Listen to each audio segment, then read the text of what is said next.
నమస్కారం. ఈరోజు మనం భగవద్గీత 5వ అధ్యాయంలోని 29వ శ్లోకం. అంటే ఇది 5వ అధ్యాయానికి ఇది ముగింపు శ్లోకం అన్నమాట. గీతలోని శాంతి మంత్రం అని కూడా దీన్ని అంటారు. చాలా అత్యంత ముఖ్యమైనటువంటిది. శ్లోకం భోక్తారం యజ్ఞతపసాం సర్వలోకమహేశ్వరం సుహృదం సర్వభూతానాం జ్ఞాత్వా మాం శాంతిమృచ్చతి.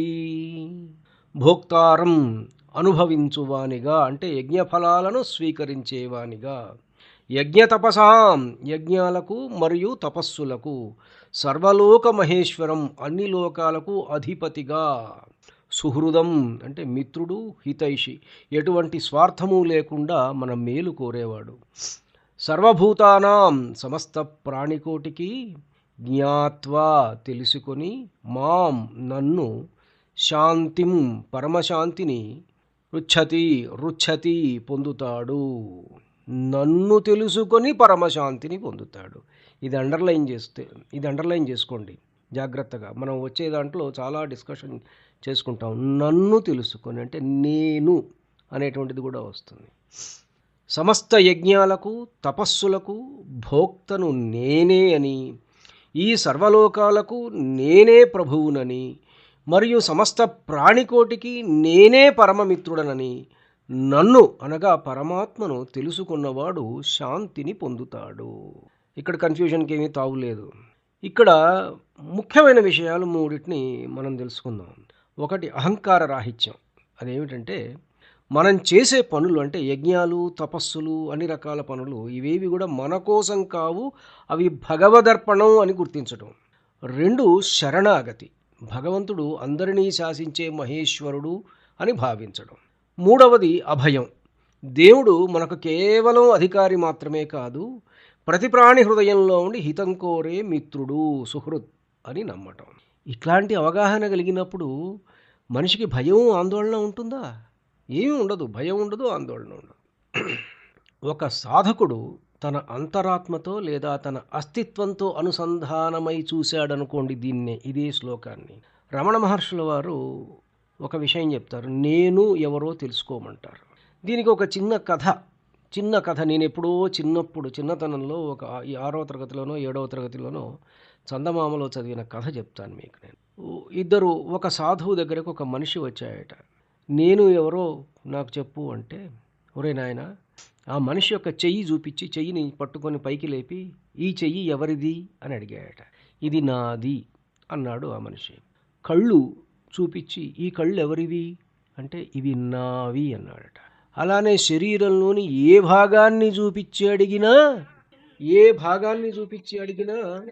అది నాది అని చెప్తున్నాడు. మరి లోపల ఉన్న గుండె ఎవరిది అంటే అది నాదే, గుండె కూడా నాదే. మరి అన్నీ నావి అని చెబుతున్నావు, నేను ఎవరు?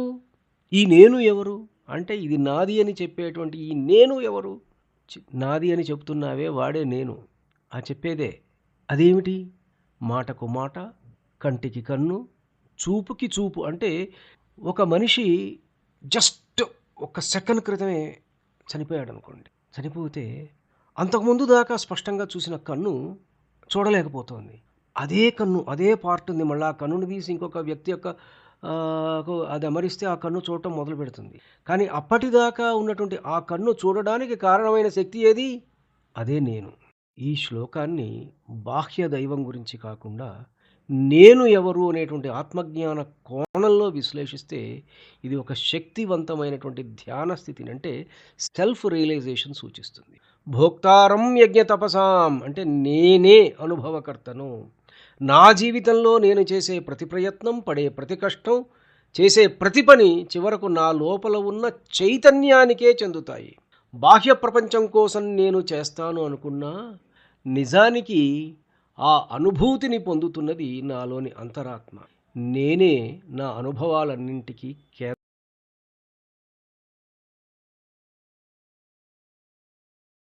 కేంద్ర బిందువుని అని అర్థం. సర్వలోక మహేశ్వరం, నా ప్రపంచానికి నేనే ప్రభువుని.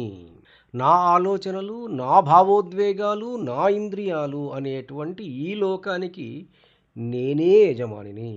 బయట ప్రపంచం ఎలా ఉన్నా నా అంతరంగ ప్రపంచాన్ని శాసించే అధికారం, సామర్థ్యం నాకు మాత్రమే ఉన్నాయి. సో నా స్థితికి నేనే బాధ్యుడిని. సొవరెనిటీ ఓవర్ వన్ సెల్ఫ్. సుహృదం సర్వభూతానాం అనేటువంటి మాటను ఎట్లా అర్థం చేసుకుంటాము? నేనే అందరికీ హితైషిని. నాలోని ఆత్మ ఏ విధంగానైతే నాకు అత్యంత ఆప్తమిత్రుడో, అలాగే సర్వప్రాణులలో ఉన్నది కూడా అదే చైతన్యం కాబట్టి అందరి పట్ల మైత్రిని కలిగి ఉండటం నా సహజ స్వభావం. ఎవరితోనూ నాకు శత్రుత్వం లేదు. ఎందుకు అంటే అందరిలో ఉన్నది నాలో ఉన్న నేనే కాబట్టి. విశ్వవ్యాప్తమైన ప్రేమ నా మూలతత్వం కాబట్టి. ఎప్పుడైతే నేను అనేది ఒక పరిమితమైన శరీరం కాదు, ఈ అనంతమైన చైతన్యమే అని ఒక వ్యక్తి గుర్తిస్తాడో, అప్పుడు బయట పరిస్థితులతో సంబంధం లేకుండా పరమశాంతిని పొందుతాడు. నాలోని పరమాత్మ తత్వాన్ని నేను గుర్తించినప్పుడు నా ప్రతిచర్య ఒక ఆరాధనగా మారుతుంది. అప్పుడు నేను దేనికి భయపడను, ఎవరిని ద్వేషించను, కేవలం శాంతిని అనుభవిస్తాను. మరింత లోతుగా ఇంకా మానసిక విశ్లేషణ చేయవలసి వస్తే ఎగ్జిస్టెన్షియల్ పర్స్పెక్టివ్ అంటే తాత్విక అనుభూతిని కలిపి పరిశీలిస్తే నేను అంటే కేవలం అహం కాదు, మనలోని సాక్షి చైతన్యం, ద విట్నెసింగ్ సెల్ఫ్ అన్నమాట.